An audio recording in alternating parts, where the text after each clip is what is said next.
Yo, what is up, guys? James Carter TV here, beginning my 32 teams in 32 days series where I preview the 2015 NFL season for each and every NFL team. And if you're wondering when your favorite team will be talked about on this channel, go down to the description box and there's a full schedule of each day in August and the first day in September, which team I will be doing on that day. And we will start off with my favorite team, my home team, the Tennessee Titans. And for those of you Tennessee Titans fans that found this video by however the hell you found it, welcome. I am James Carter TV. I am a Tennessee Titans fan. I have been a Tennessee Titans fan for quite some time now, so I believe that I'm very qualified to talk about this subject, and you should know that for each and every game throughout the season, I will be recapping Tennessee Titans games right after they air, so it would be in your best interest to subscribe, just saying. So with that said, this is how we are going to do this. I am going to tell you the best case scenario for each team, the worst case scenario for each team, my prediction, looking at the schedule and the difficulty of that. I'm not really going to go game by game because I think that's so ridiculous to do. Oh, they're going to win this game in December 2019. Like, come on. I mean, who knows what's going to be going on, but you can see how difficult the schedule is, not in terms of, this is the important thing that I do, not in terms of how the teams did in 2014, but in terms of how I think they're going to do in 2015. Because, for example, the Tennessee Titans are going up against the Cleveland Browns, who last year were a 7-9 team, contended for the AFC North playoff for a little bit, you know. So you would think they're a good team. This year, I'm not expecting much of them. So I am looking at them and I'm saying no biggie when it comes to the Cleveland Browns. And on the flip side, they're facing a team like, let's say, the Atlanta Falcons, who weren't very impressive in 2014, but I think they're going to do well in 2015. So even though in 2014's strength of schedule, that looks like a good game, it's anything but. So I like to keep that in mind. So with that said, what is the best case scenario for the Tennessee Titans this season? This is if Marcus Mariota is the greatest rookie quarterback ever, which is not asking too much, by the way, because the greatest rookie quarterback ever to me was Robert Griffin III only 3 years ago. So it's not as if this is unfounded. And then before that, it was Cam Newton, and then before that, it was Peyton Manning. So there are great rookies all the time. And even on that same level, Russell Wilson had a great rookie season. Andrew Luck had a great rookie season. And Marcus Mariota, to me, is the second best quarterback to come out of college since Andrew Luck, second to Jameis Winston, who to me is the best quarterback to come out since Andrew Luck. So I have high expectations for these two. And I should, because in training camp, in practice, you can hear teammates, coaches, reporters, people, fans looking at training camp, looking at OTAs and saying, wow, this guy is good. And yes, it'll take him a while to adjust to the NFL level competition, but you can just look at a guy throwing the football and say, this guy is good. This guy is the best quarterback to walk through Baptist Sports Park since Steve McNair. And these are the things we are hearing.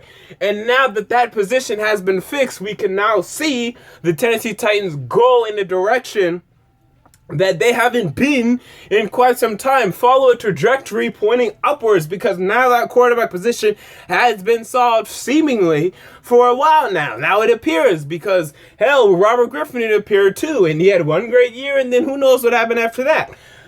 But with Marcus Mariota, the best case scenario, if he can be the best he can be, and some pieces on defense like Brian Orakpo, if he can return to Pro Bowl form, he's been injured on and off, but if he can stay healthy, if he can play in Pro Bowl form, if Jason McCourty can go to that Pro Bowl level he played at in 2013, that's also an important piece right there. Parrish Cox, if he plays as well as he did last season at the other cornerback position, if Michael Griffin plays decent, which is asking a lot of him, if Dorial Green-Beckham can produce something, not be great, but produce something, this can be a team that honestly could make the playoffs. I mean, this could be a 10-16. Robert Griffin III took a Washington Redskins team that was not very talented, had Brian Orakpo on it and Ryan Kerrigan, and Pierre Garçon, But didn't really have much beyond that. But they had a rookie running back in Alfred Morris. The Titans have a rookie running back in David Cobb. And Bishop Sankey, who still could do something. So, in best case scenario, the Tennessee Titans could follow a trajectory that the Washington Redskins followed in 2012. Behind this great rookie, they could do really well. Now, I'm not going to project that to happen. I think this team is going to have to go through certain growing pains. I think they're going to be in a lot of close games against decent teams, and they're going to lose in the fourth quarter because they need to learn how to win together. I think it's kind of foolish to expect Mariota and David Cobb and Bishop Sankey and Dorial Green-Beckham to learn and to close out these games as well as they should, because a lot of games in the NFL are decided in that fourth quarter. So the Titans will be in games. But I don't know if they're going to beat these teams on the same, or not really same, but a little higher than them. And teams like the Buffalo Bills, the Miami Dolphins, the Atlanta Falcons. Actually, I don't even have high expectations for the Bills this season. I'll get more into that. But right there, those are 3 games in a row. The Bills, Dolphins, Falcons, Texans, Saints, Panthers. All of those are in like the middle-ish range. Some are a little higher, some are a little lower. Can the Titans beat those teams consistently in the fourth quarter? Because those will probably be close games. Can they win those games? I doubt it. This beginning of the season at Tampa Bay Buccaneers, that's a team that to me is exactly on their level. Can they close out these close games? Closing out close games will be the issue. They will be in games. They're not going to get blown out like they were getting blown out. But the youth in this team is going to require some meshing and some working together. Worst case scenario, they can't close out any games. They lose all these close games, and it takes Mariota longer to develop than we thought. And for me, that worst case scenario would be about 4-12. So at the end of the day, I'll take the difference. I'm saying 7-9, and I feel comfortable with that. The Minnesota Vikings last year went 7-9 with a rookie quarterback, Teddy Bridgewater, who to me I think Mariota will play better than Bridgewater played last year. And the Titans had a much better offense than the Vikings had last year. The Titans now have that in 2015.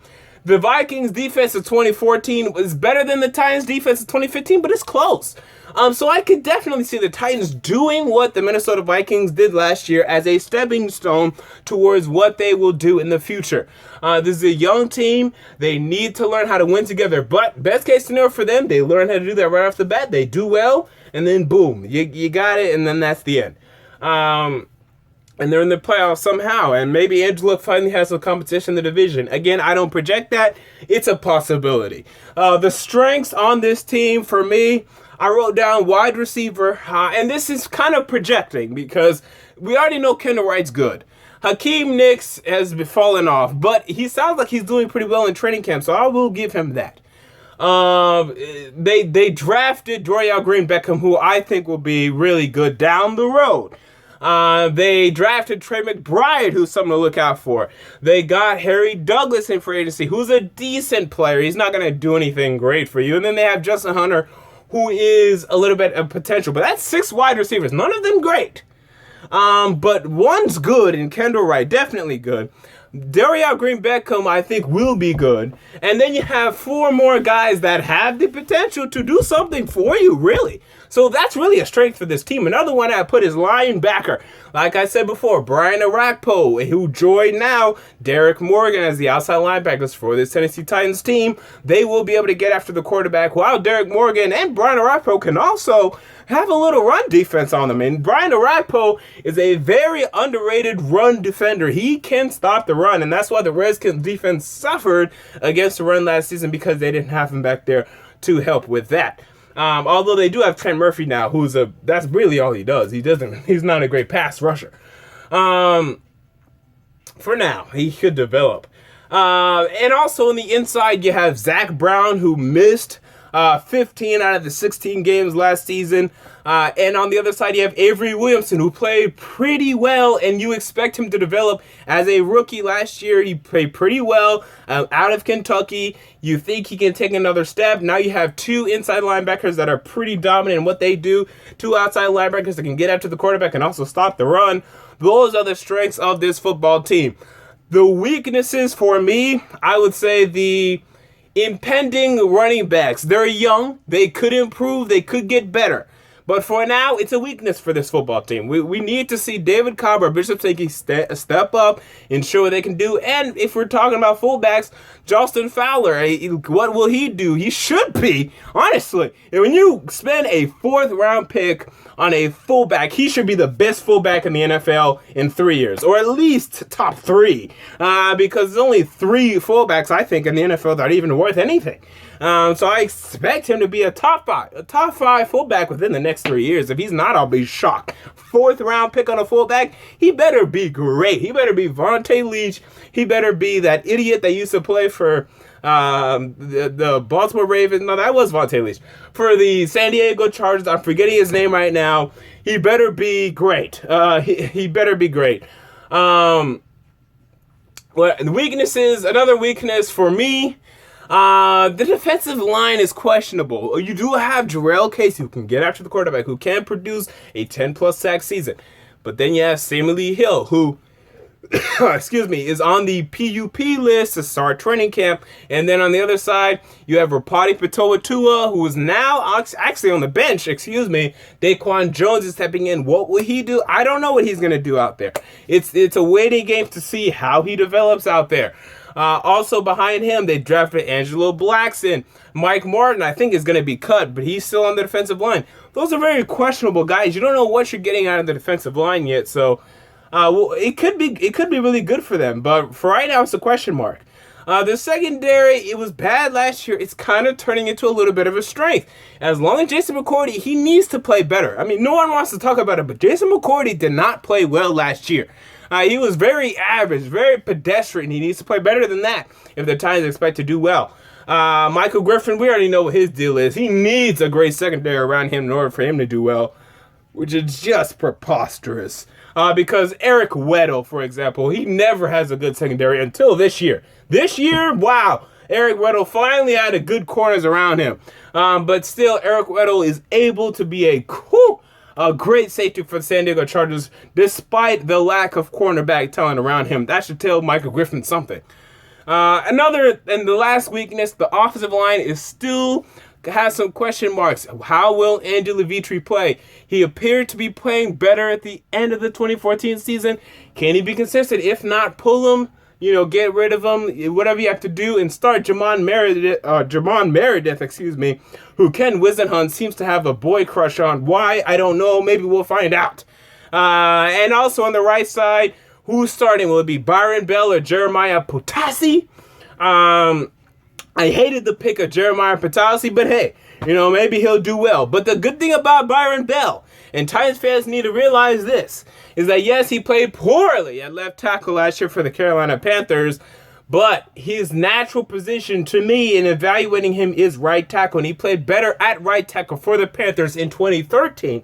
But when he was forced to move to left tackle in 2014, then he struggled. Now he's back on the right side. We'll see what he can do, and if not, then that's a huge trouble spot, and they're going to have to fix that in 2016 NFL draft, which should be, for the Tennessee Titans, a defensive field draft where they draft a corner, where they draft a defensive a nose tackle, and whatever else, maybe an inside linebacker if Zach Brown leaves a free agency. But we'll cross that bridge when we come there. Ultimately, I think this will be a 7-9 season for the Tennessee Titans. And it will be a season where they develop into what they hope will be a Super Bowl team behind Marcus Mariota in the future. And you should be excited. I'm excited. I think it will be a very, very good season if you keep your expectations low. Just expect to see development from Marcus Mariota, but they will not be a great team, I don't think. But hey, like I said, the best case scenario, if Marcus Mariota is the best rookie quarterback ever, which he could be, and I'm picking him to win the Offensive Rookie of the Year, then look out for the Tennessee Titans. Until next time, James Carter TV, I'm out. Peace.